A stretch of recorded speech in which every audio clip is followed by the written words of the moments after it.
Hello everyone. I hope you are enjoying the lectures and preparing the chapter at the home, right? મતલબ કે ઘરે રોજનું રોજ homework કરો છો અને રોજનું રોજ જે કંઈ પણ આપણે લેક્ચર્સમાં થાય છે એ રિપીટ કરો છો, રાઈટ ને? Okay, then we will start with the limitations of the ratio analysis. In the last lecture we have started the limitations and completed the first one, right? એક આપણે complete કરી દીધી હતી, બરાબર? સેકન્ડ ફર્સ્ટ હતી કે dependence on the information of the financial statement, right? મતલબ કે આપણે સ્ટેટમેન્ટની ઇન્ફોર્મેશન ઉપર ડિપેન્ડ રહેવું પડતું હતું. ઇફ સ્ટેટમેન્ટમાં ઇન્ફોર્મેશન છે એ રાઈટ છે, દેન છે એ આપણું જે એનાલિસિસ છે એ એકદમ કરેક્ટ છે. ઇફ કે સ્ટેટમેન્ટની અંદર ઇન્ફોર્મેશન રોંગ છે અથવા મિસલીડિંગ છે, દેન આપણું એનાલિસિસ છે એ કેવું થઈ જશે? Incorrect, right? Okay, now move towards the second limitation. Second limitation is absence of standard ratio.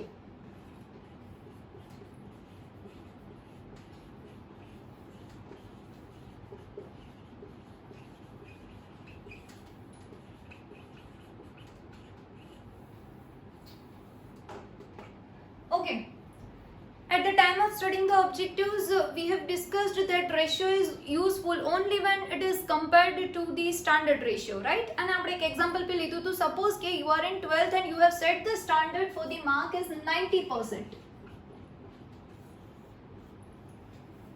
તમે માર્ક માટે કેટલું સ્ટાન્ડર્ડ સેટ કરેલું હતું?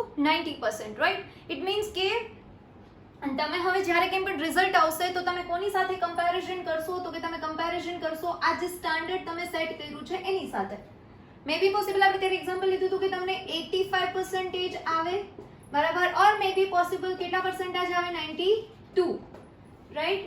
ઇફ 85% આવે છે તો તમે કમ્પેરિઝન કરીને કહો છો કે થોડાક ઓછા માર્ક આવ્યા, થોડાક ઓછા પર્સન્ટેજ આવ્યા, રાઈટ? અને ઇફ 92% આવે તમે કહ્યું કે વાહ, સ્ટાન્ડર્ડથી તો મને છે વધારે પર્સન્ટેજ આવ્યા છે, રાઈટ? તો this kind of analysis or comparison is possible only when there is a standard figure is available. So now suppose કે absence of standard ratio, it means કે individual, જો મને ને તમને ખ્યાલ છે that individual ratio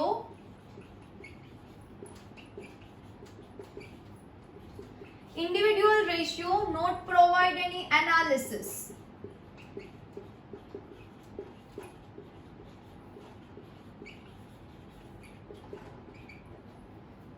individual ratio પણ કંઈ યુઝફુલ ન થાય. જેમ કે આપણે લાસ્ટમાં કીધું હતું કે gross profit ratio is 10% of the current year, right? તો આપણને શું યુઝફુલ થયું? તેનાથી આપણને કંઈ એનાલિસિસ માટેની ઇન્ફોર્મેશન નથી મળતી, રાઈટ? તો individual ratio actually does not provide any kind of analysis. Ratio is useful, આ ફરી પાછી પેલી લાઈન રિપીટ થાય છે, ratio is useful only when it is compared with standard. Useful થશે ક્યારે? યુઝફુલ થશે when it is compared with the standard. May be possible standard developed by the industry or standard developed by the firm together. બધાએ ભેગા થઈને કંઈક કરેલું હોય અથવા ઇન્ડસ્ટ્રીએ કરેલું હોય, ડિટરમાઇન કરેલું હોય એ સ્ટાન્ડર્ડ, રાઈટ? ઓર ઓવરઓલ અકાઉન્ટન્સીમાં અમુક સ્ટાન્ડર્ડ છે એ ડિટરમાઇન કરેલા છે, એની સાથે બી કમ્પેરિઝન કરી શકાય. ટૂંકમાં ઇન શોર્ટ ક્યારે તો કે યુઝફુલ ક્યારે થાય? તો કે when it is compared with the standard, right? But what if the standard is not available, right? मतलब if standard ratios are not determined,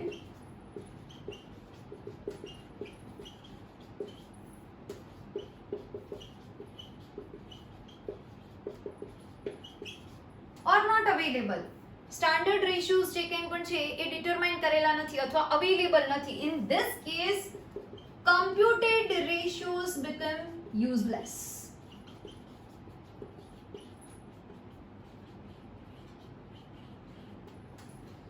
જો આપણી પાસે છે એ અવેલેબલ નથી સ્ટાન્ડર્ડ રેશિયોઝ, રાઈટ? દેન આપણે જે કંઈ પણ રેશિયો કમ્પ્યુટ કરેલા છે યુઝલેસ થઈ જશે. મતલબ આપણી પાસે કમ્પેરિઝન કરવા માટે કંઈ છે જ નહીં, તો એનાલિસિસ કઈ રીતે કરવું? તો આપણે એનાલિસિસ જ ના કરી શકીએ, કમ્પેરિઝન જ ના કરી શકીએ. કમ્પેરિઝન ના કરીએ તો આપણે કેવી રીતે કહી શકીએ કે ભાઈ આપણો જે રેશિયો છે એનો ટ્રેન્ડ શું છે, અથવા રેશિયો છે એ ફેવરેબલ પોઝિશન રિપ્રેઝેન્ટ કરે છે કે એડવર્સ પોઝિશન રિપ્રેઝેન્ટ કરે છે. Interpretation is not possible, right, if there is absence of the standard ratio. તમે જો વિચારી લો ને, સપોઝ કે અહીંયા આ 90% અવેલેબલ નથી, તો પછી તમે તમારા પર્સન્ટેજમાં શું કહેશો? માનો કે હવે તમને 85% આવે, તો યુ કેન નોટ સે કે આ જે પર્સન્ટેજ છે એ તમે જે કંઈ પણ વિચાર્યું હતું એનાથી વધારે સારા છે કે ઓછા છે કે કંઈ પણ તમે નહીં કહી શકો, એનાલાઇઝ નહીં કરી શકો ટૂંકમાં, રાઈટ. તમારી પાસે જે રિઝલ્ટ છે તમને ખ્યાલ છે કે તમને આટલા પર્સન્ટેજ આવ્યા છે, પણ એ પર્સન્ટેજ સારા છે, તમે વિચાર્યા હતા એટલા છે, એનાથી વધારે છે, એનાથી ઓછા છે, આ ટાઈપનું એનાલિસિસ પોસિબલ બને નહીં, રાઈટ. તો જેમ આમાં પોસિબલ ન બને, બરાબર, ઇન ધ સેમ વે રેશિયોમાં બી જો સ્ટાન્ડર્ડ રેશિયો છે એ અવેલેબલ આપણી પાસે ના હોય તો આ ટાઈપની કમ્પેરિઝન અથવા એનાલિસિસ છે પોસિબલ નથી. તો this is the second limitation. શું લિમિટેશન છે? તો કે when the standard ratio is not available or there is absence of standard ratio. Getting everybody? Okay. Then move towards the third one.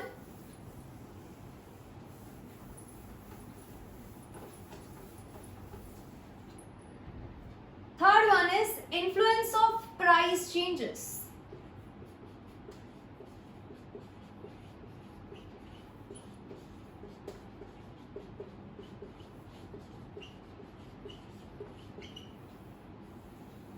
See guys, this is actually the major limitation of accounting. We have studied in the 11th and discussed in the 11th, right? આવી ગયું છે accounting ની બી main limitation છે, that is price changes. See, we all know that ratio analysis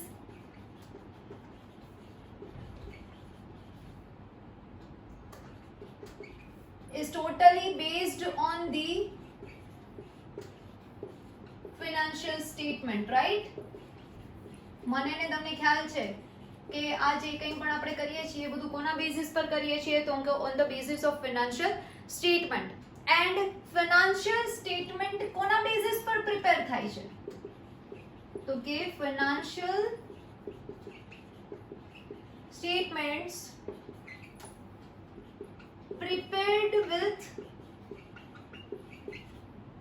prepared with historical information.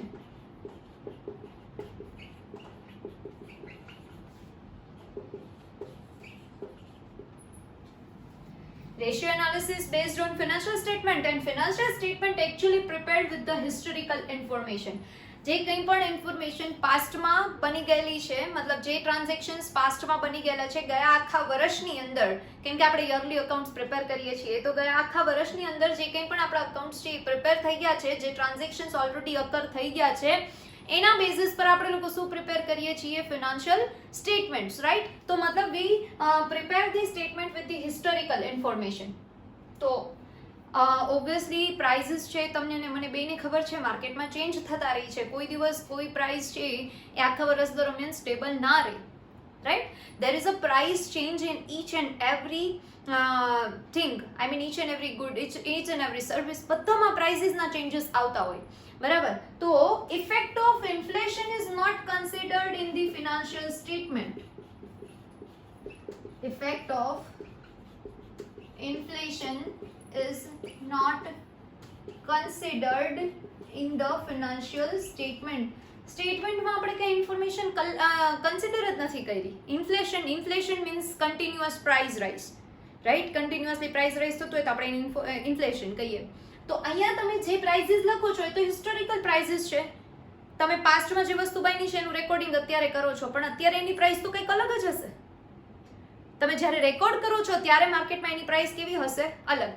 તો આપણે accounts છે એ બી current પ્રાઇસીસથી બનાવતા નથી, હિસ્ટોરિકલ પ્રાઇસીસથી બનાવીએ છીએ, બરાબર. તો ત્યાં બી ઇન્ફ્લેશનની કોઈ ઇફેક્ટ આપણે કન્સિડર કરશું નહીં. So this becomes the major limitation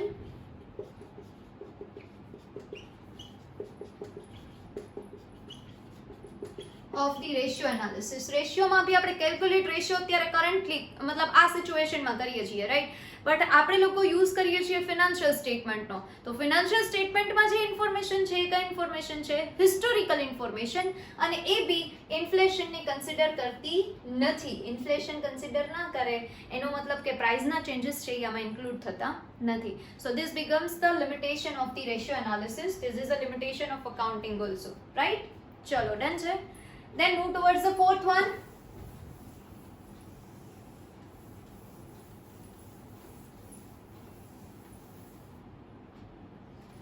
Fourth one is avoidance of qualitative factors. Avoidance of qualitative factors. ચલો, C guys, actually ratio analysis is a quantitative analysis. આપણે જે અત્યારે કરીએ છીએ ને, જે સ્ટડી કરીએ છીએ, that is quantitative analysis. Second સેન્સમાં આપણે એવું કહી શકીએ quantitative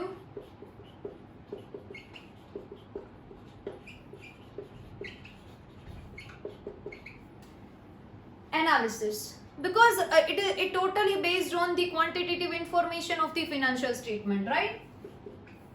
Based on quantitative information of the financial statement. આપણે આના બેસિસ પર જો ગયું કે ગ્રોસ પ્રોફિટ અને સેલ્સ લીધું હતું તો એની અમાઉન્ટ જ લીધી હતી ને. Amount means quantitative figure, right? So ratio analysis is quantitative analysis because it based on the quantitative information of the financial statement.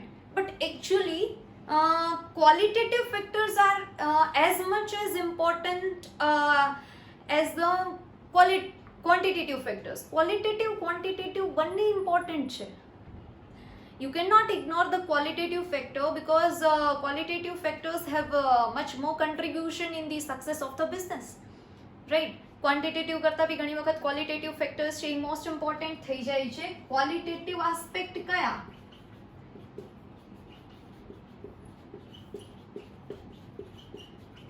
Qualitative aspects are important, like suppose honesty of the employee, loyalty of the employee, or tempo of the employee, right, which are strongly associated with the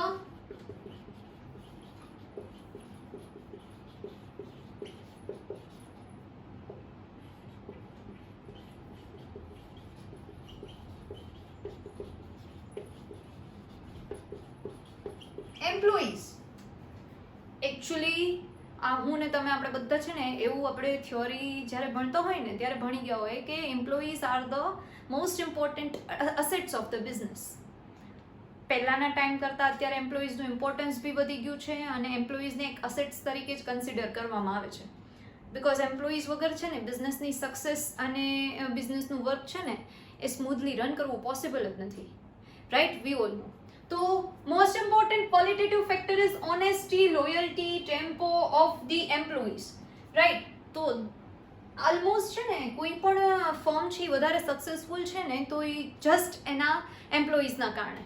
તમે કોઈ પણ છે એ મોટી multinational firm હોય એનું example બી લઈ લો ને તો એનું જે મેઇન હોય ને એ એના એમ્પ્લોઈઝ હોય. એમ્પ્લોઈઝ છે, ઓનર છે, ઓનરની પોતાની capability, right? You can take the example of Reliance. ચલો, રિલાયન્સ આટલું બધું સક્સેસફુલ છે અત્યારે, બરાબર, આટલી મતલબ હાઇટ્સ પર છે. તો એનું કારણ શું છે આ હાઇટ્સનું? બરાબર, સૌથી પહેલાં સ્ટાર્ટ કર્યું હતું ધીરુભાઈ અંબાણી, રાઈટ? તો એ વ્યક્તિ પાસે જે કંઈ પણ સૂઝબૂઝ હતી અને એ વ્યક્તિ પાસે જે ઇનર ટેલેન્ટ હતું ને, એજ્યુકેશન નહોતું એની પાસે, પણ જે ઇનર ટેલેન્ટ હતું ને એના કારણે એને રિલાયન્સને છે એ એસ્ટાબ્લિશ કરીને એક લેવલ સુધી પહોંચાડી. દેન આફ્ટર અત્યારે તમને અને મને બેયને ખબર છે કે એમના સન્સ છે એ આને બહુ સારી હાઇટ પર લઈ જાય છે. તો એ શું છે? ક્વોલિટેટિવ ફેક્ટર્સ છે, skills and ability of a person. In the same way રિલાયન્સમાં જે વર્ક કરતા હશે એ એમ્પ્લોઈઝ બી આવી જશે એની અંદર. તો આ હાઇટ અથવા આ જે કંઈ પણ સક્સેસ છે that is not only because of the quantitative factor but that is just because of the qualitative factor. Qualitative factor બી એટલા જ ઇમ્પોર્ટન્ટ હોય છે બિઝનેસની સક્સેસ માટે. બટ રેશિયો એનાલિસિસ આપણે જ્યારે સ્ટડી કરીએ છીએ at that time these factors are ઇગ્નોર્ડ.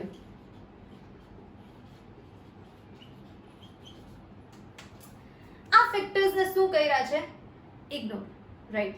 Actually these factors influence business performance.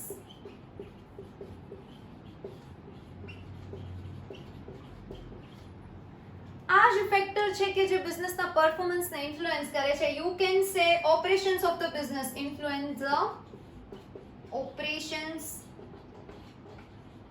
Of business. આ ફેક્ટરો જ એવા છે કે જે બિઝનેસના પરફોર્મન્સને ઇન્ફ્લુઅન્સ કરે છે, બિઝનેસના જે કંઈ પણ ઓપરેશન્સ છે એને ઇન્ફ્લુઅન્સ કરે છે. રાઈટ. આજે માનો કે તમારા એમ્પ્લોઈઝ છે એ સ્કિલ્ડ નથી અથવા એમની પાસે એબિલિટી નથી, રાઈટ, તો તમે એમની પાસેથી કામ જ નથી કઢાવી શકવાના. અને ઇફ તમે એમની પાસેથી કામ જ નહીં કઢાવી શકો તો તમારો બિઝનેસ છે એ કોઈ દિવસ સક્સેસફુલી રન થઈ જ ના શકે. Yes or no? Right. So this is also the major limitation of ratio analysis, that is avoidance of the qualitative factor, which is actually most important and contributed much more in comparison to the quantitative factor, right? But અહીંયા એને ignore કર્યું છે. This is totally quantitative analysis. Done. This is the fourth limitation. And now last one.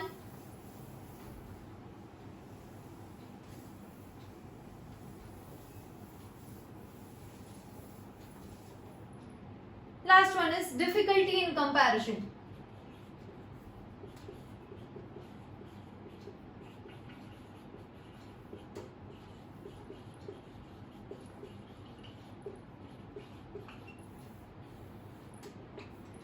Last limitation is difficulty in comparison. સરખામણીમાં difficulty થાય. કેવી રીતે? તો generally છે ને આપણે એવું કહીએ કે કમ્પેરિઝન છે ને ઇક્વલ વચ્ચે હોય, બરાબર, પણ માનું કે ઇક્વલ નથી તો કમ્પેરિઝન છે એ પોસિબલ ન બને. આમાં કંઈક એવી જ વાત કહેવા માંગે છે કે વેલ two business firms, when two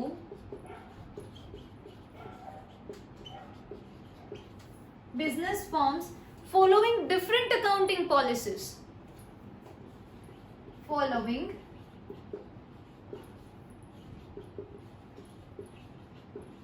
different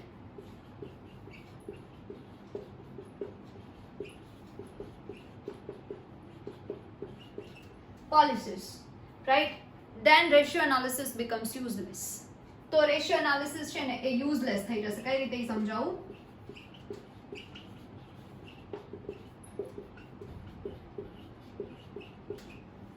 okay, firm છે એ અલગ અલગ પોલિસીસ છે એ ફોલો કરતો હોય તો કમ્પેરિઝન કઈ રીતે કરવી?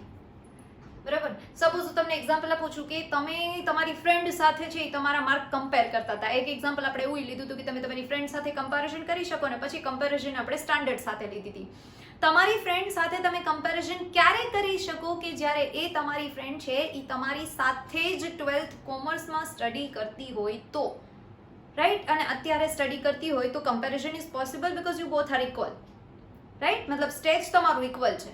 બટ નાવ સપોઝ કે તમારા પર્સન્ટેજની કમ્પેરિઝન તમે તમારી ફ્રેન્ડ સાથે કરો છો પણ એ ફ્રેન્ડ કોમર્સમાં નહીં અને સાયન્સમાં છે, તો એ કમ્પેરિઝન પોસિબલ છે નહીં બીકોઝ તમારી સ્ટ્રીમ જ કેવી છે? અલગ અલગ છે. એક સાયન્સ સ્ટ્રીમમાં છે, એક કોમર્સ સ્ટ્રીમમાં છે, તો comparison is not possible. Done. But suppose કે તમે બે સેમ સ્ટ્રીમમાં છો તો સેમ એટલે કે તમે ઇક્વલી ચાલો છો, દેન કમ્પેરિઝન ઇઝ પોસિબલ. ડન. તો આમાં કંઈક એવું જ કહેવા માંગે છે કે માનો કે બિઝનેસની પોલિસી, બે બિઝનેસ કંઈક અલગ અલગ પોલિસી ફોલો કરે છે, પોલિસી જ અલગ હોય તો કમ્પેરિઝન પોસિબલ છે નહીં. આપણે કમ્પેરિઝન કરી રીતે ડોમિનોઝ અને આપણા પિઝા સ્ટોરની, રાઈટ, બટ માનો કે ડોમિનોઝ આપણા કરતાં કંઈક અલગ જ પોલિસી ફોલો કરી અને પ્રોડક્શન અને સેલ્સ કરે છે, દેન કમ્પેરિઝન ઇઝ નોટ પોસિબલ. તો તમને એમ થાય મેડમ એવી કઈ ડિફરન્ટ પોલિસીસ છે કે જેના આધારે એવું ન થઈ શકે? તો એક્ઝામ્પલ પહેલા તો જે તમે 11th ભણી ગયા છો એ જ એક્ઝામ્પલ કન્ટિન્યુ કરું છું, that is different methods to charge depreciation.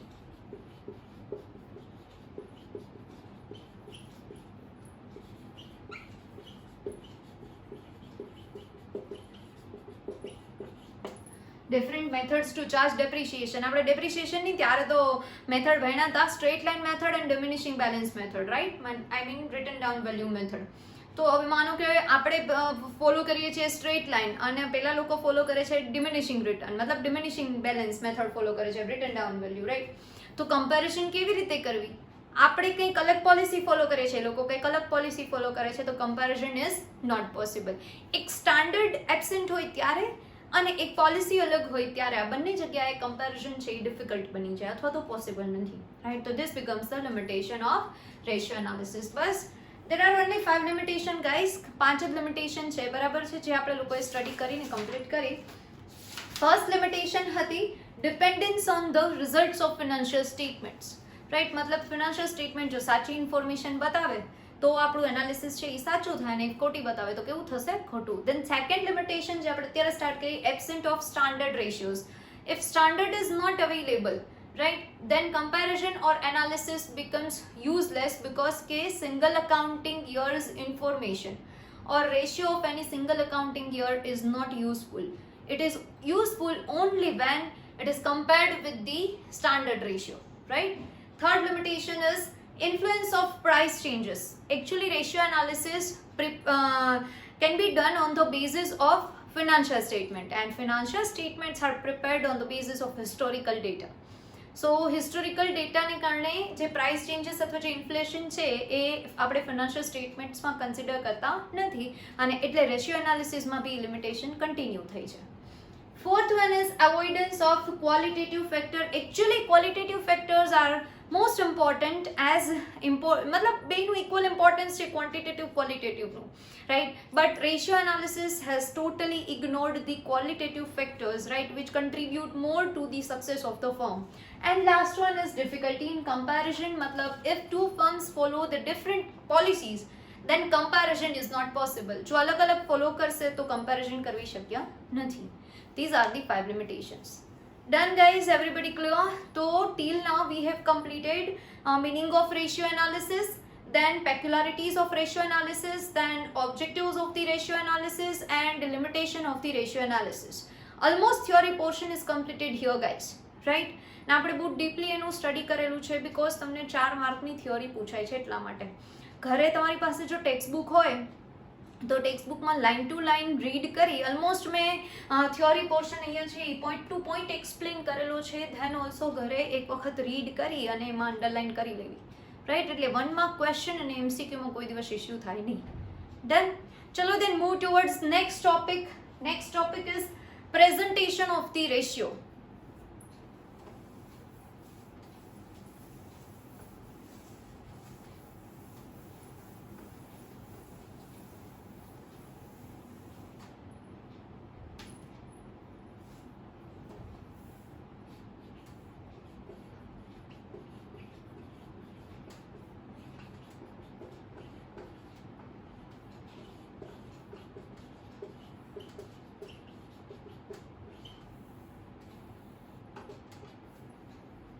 મતલબ કે તમે રેશિયો કેલ્ક્યુલેટ તો કરી લીધો, એને પ્રેઝન્ટ કઈ રીતે કરશો?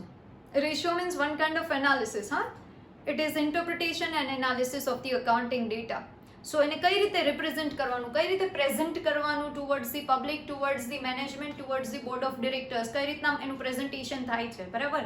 એ તો you can present the ratio in actually 5 forms. 5 તો એમાં એવું છે, એક પોઈન્ટ તો ખાલી છે ફ્રેક્શન વાળો છે, એટલું ઇમ્પોર્ટન્ટ નથી, તો મેઇનલી તો આપણે એને રિપ્રેઝન્ટ કરી શકીએ છીએ in 4 forms or 4 formats, right? બરાબર. તો એ છતાં આપણે અહીંયા ટેક્સ્ટ બુકમાં 5 આપ્યા છે તો 5 આપણે સ્ટડી કરી લઈશું. First one is in terms of proportion.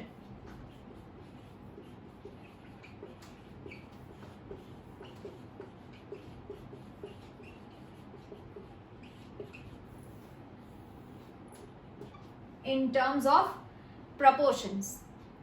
Proportion એટલે પ્રમાણ કહીએ ને આપણે ગુજરાતીમાં, બરાબર? પ્રમાણમાં દર્શાવી શકાય. આવું ક્યારે કરવાનું? તો તમને મને બેને ખબર છે. પહેલા તો ratio means what? Comparison of two accounting figures, right? બરાબર. તો આ પ્રપોર્શનમાં તમે એને ક્યારે બતાવી શકો? તો કે when two amounts are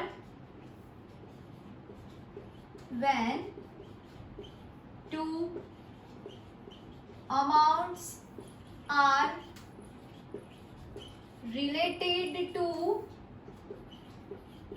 each other but not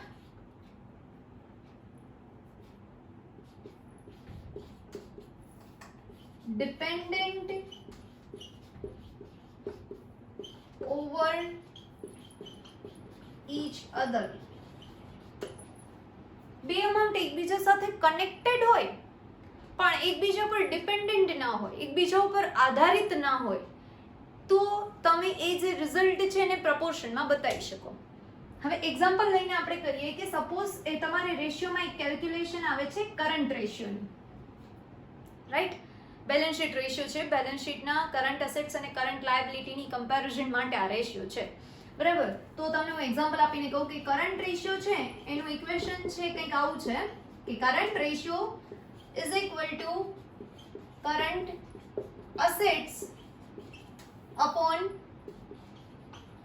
current liability, right? So your current assets and current liability are two accounting components, right? બે component છે. These two components are related to each other, right? બે વચ્ચે connection છે, સંબંધ છે, but they are not dependent over each other. એકબીજા ઉપર આધારિત નથી. અસેટ્સ કઈ લાયબિલિટી પર આધારિત નથી, લાયબિલિટી અસેટ્સ પર આધારિત નથી, રાઈટ? તો આનું જે કંઈ ફાઇનલ આન્સર આવશે, જો આધારિત મતલબ ડિપેન્ડન્સી હોય ને તો you can represent in percentage form. જેમ કે આપણે ગ્રોસ પ્રોફિટ અને સેલ્સનું કર્યું હતું, તો આપણો પ્રોફિટ ક્યાંક ને ક્યાંક છે સેલ્સ ઉપર આધારિત હોય છે, તો એ બે વચ્ચે કનેક્શન છે પણ ડિપેન્ડન્સીનું કનેક્શન છે, તો પર્સન્ટેજમાં બતાવી શકાય. પણ અહીંયા જે ડિપેન્ડન્સી નથી, see no doubt two components are related to each other. આપણે કરંટ રેશિયો શું કામ કેલ્ક્યુલેટ કરીએ ખ્યાલ છે તમને? એટલા માટે કેલ્ક્યુલેટ કરીએ કે we want to check our capacity, મતલબ whether we have sufficient current assets to repay our current liability. આપણે ચેક કરવું છે કે આપણી આ લાયબિલિટીને પે ઓફ કરવા માટે આપણી પાસે સફિશિયન્ટ અસેટ્સ છે કે નહીં, એના માટે આપણે કરંટ રેશિયો કેલ્ક્યુલેટ કરીએ છીએ, રાઈટ? તો સપોઝ માનો કે આપણી પાસે અસેટ્સ છે 2 lakhs and hour current liability is 1 lakh. તો જોતા તો એવું લાગે છે કે લાયબિલિટી કરતા અસેટ્સ છે એ ડબલ છે આપણી પાસે, right? We have double current assets. Then your answer is 2, but you can not write here only 2. You have to write this answer in proportion, and મતલબ કે તમારે પ્રપોર્શન આવી રીતે એડ કરવાનું છે લાસ્ટમાં (1). મતલબ actually your answer is 2:1. Interpretation is the firm has 1 rupee of current liability, and to repay this current liability firm has 2 rupee of current assets. 1 રૂપિયાની કરંટ લાયબિલિટીની સામે 2 રૂપિયાની કરંટ અસેટ્સ છે, રાઈટ? તો this is proportion. તો મતલબ when two amounts are related to each other but not dependent, related છે પણ dependent નથી, રાઈટ? તો એ કેસની અંદર આપણે એ રેશિયો રિપ્રેઝન્ટ કરવાનો છે with the help of proportion. Proportion મતલબ (1:1). Done guys, right? Okay, next one, second one is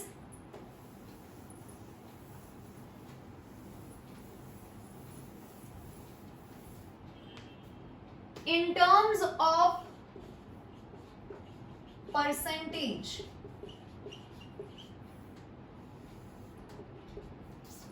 જે આપણે ઓલરેડી કર્યું હતું તમને યાદ હોય તો ગ્રોસ પ્રોફિટ રેશિયોમાં, રાઈટ? હવે પર્સન્ટેજમાં ક્યારે રેશિયોને રિપ્રેઝન્ટ કરી શકાય? તો કે when two amounts are related to each other and dependent over each other.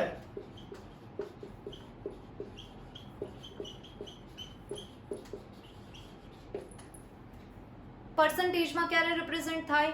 તો કે when two amounts are related to each other, એકબીજા સાથે કનેક્ટેડ છે, and dependent over each other, એકબીજા પર આધારિત છે.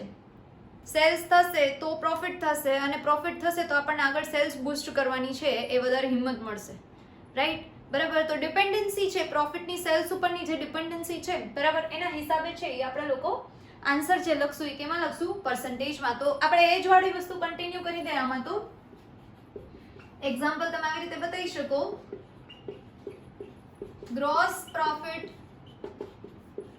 રેશિયો ઇઝ ઇક્વલ ટુ, તમે ત્યારે કર્યું હતું gross profit upon sales into 100, right?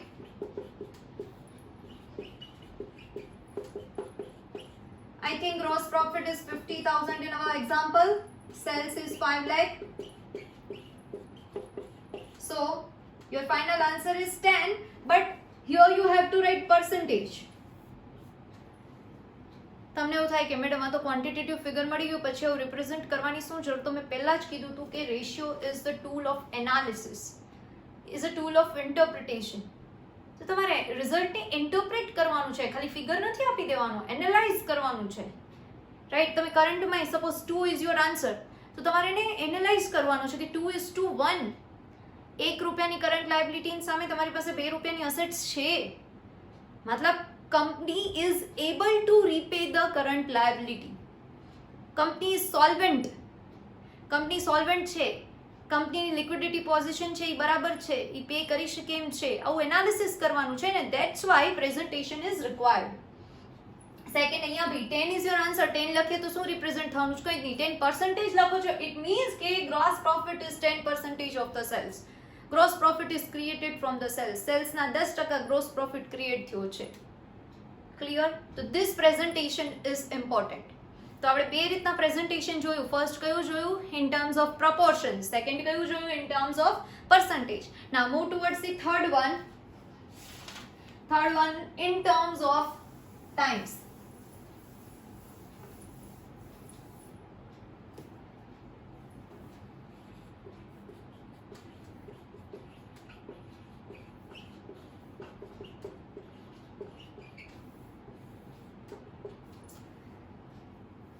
See, actually, this is used for the special type of component.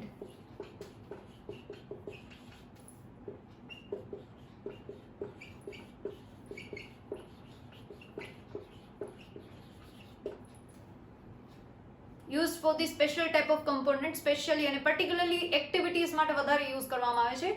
See, most important activity of the business is purchase and sales, if I'm not wrong. Right, main બે જ activity હોય છે, purchase and sales. And production કરતા હોઈએ છીએ તો stock maintenance is the main activity. Purchase of stock and repurchase of the stock ને એ બધું, બરાબર? તો here you can use the term times. મતલબ કે તમે કેટલી વખત એ એક્ટિવિટી છે ને એ રિપીટ કરી છે. How many times you have repeated the activity. How many times you have turned over the stock. મતલબ કેટલી વખત તમે સ્ટોકનો ઓર્ડર કર્યો છે, ફરી પાછો એ યુઝમાં લીધો છે, ફરી પાછો ઓર્ડર કર્યો છે, ફરી પાછો યુઝમાં લીધો છે. વર્ષમાં તમે કેટલી વખત કરેલું છે, બરાબર? પછી ડેટર્સ, સેલ્સને કનેક્ટેડ હોય છે, ડેટર્સ હોય છે, રાઈટ? તો ડેટર્સે કેટલી વખત તમને પૈસા આપ્યા છે અને ફરી પાછું તમે કેટલી વખત એને ઉધાર આપેલું છે, કેટલી વખત પૈસા આપ્યા છે, કેટલી વખત ઉધાર આપેલું છે. સેમ એવું કેવા થઈ શકે? ક્રેડિટર્સમાં. તો આ જે એક્ટિવિટીઝ છે એને રિલેટેડ રેશિયોઝ છે એનું ઇન્ટરપ્રિટેશન છે એ આપણે કેમાં કરી શકીએ? In terms of times. ટાઈમ્સમાં કરી શકીએ. તમારે પાછળ જે કંઈ પણ આન્સર આવે એમાં શું લખવાનું હોય? Times, right? બરાબર? અને વધારે આપણે જ્યારે કેલ્ક્યુલેટ કરશું, તમને રેશિયો સમજાવીશ ત્યારે છે એ ડીપમાં એક્સપ્લેન કરી દઈશ. Done. Next one is fourth in terms of fraction. Guys, actually છે ને આ ફ્રેક્શન વાળું હોય છે ને એ રેશિયો માટે નથી હોતું, પણ કોઈ પણ ઇન્ફોર્મેશન છે એ તમને ફ્રેક્શનમાં આપેલી હોય, બરાબર? આ ક્યારે યુઝ થાય? તો કે two determine the proportion of one component against the another. Two determine proportion of one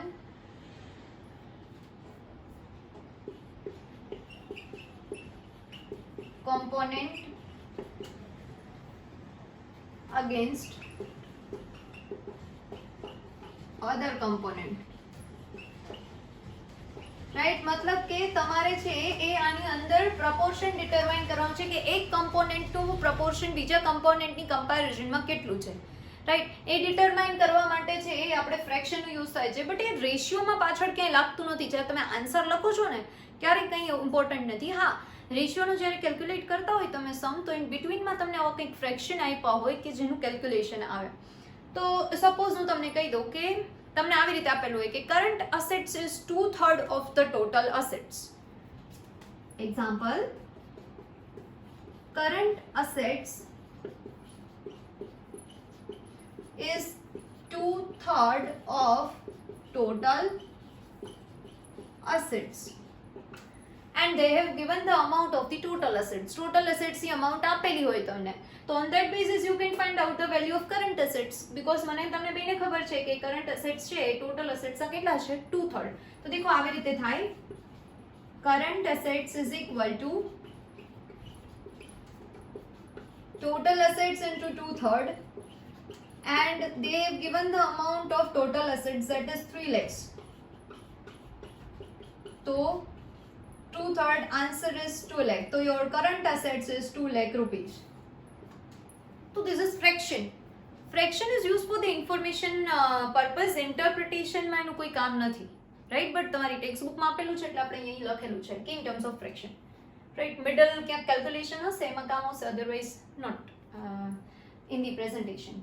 Done guys, so this is fourth one and now last one, fifth one is in terms of days, weeks or months. In terms of days, weeks, months. See, when you want to determine the time period for any activity, then this presentation is used. When time period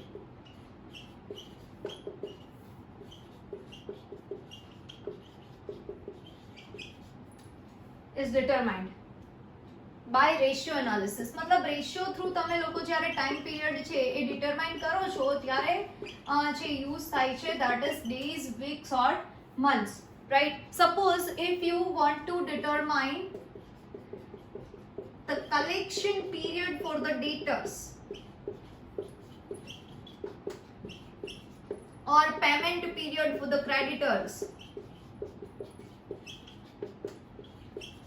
etc.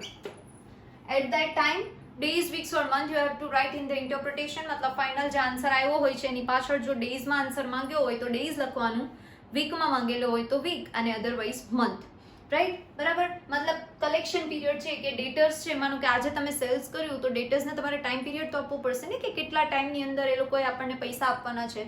So that kind of time period, if you want to decide with the help of ratio analysis, then you have to represent that ratio in terms of days, weeks or months.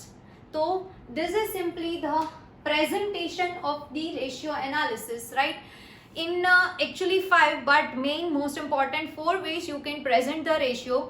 First one in terms of proportion, second one in terms of percentage, third one in terms of days, week or months, whatever you can say, fourth in terms of times, and last one in terms of fraction, but fraction mostly middle calculation માં આવે છે, final માં નથી આવતું. Everybody done? ચલો, તો આપણે અહીંયા સુધી જે થિયોરી કમ્પ્લીટ કરી છે એમાં બધું જ જે થિયોરિટિકલ પોર્શન છે એ કમ્પ્લીટ થઈ ગયો છે. In the next lecture we will move towards the classification of ratio and most important is detailed discussion of each and every ratio. આપણે દરેક રેશિયોનું ડિટેલ ડિસ્કશન કરવાનું છે, કેમ કે જ્યાં સુધી રેશિયો તમને યાદ નહીં રહી જાય અને તમારા માઇન્ડમાં બેસી નહીં જાય પ્રોપરલી ત્યાં સુધી આપણે કેલ્ક્યુલેશન સ્ટાર્ટ નહીં કરીએ, right guys? Thank you so much and આ બધું નોટ ડાઉન કરી અને ફરી એક વખત રિપીટ કરી લેજો. Thank you, have a nice day.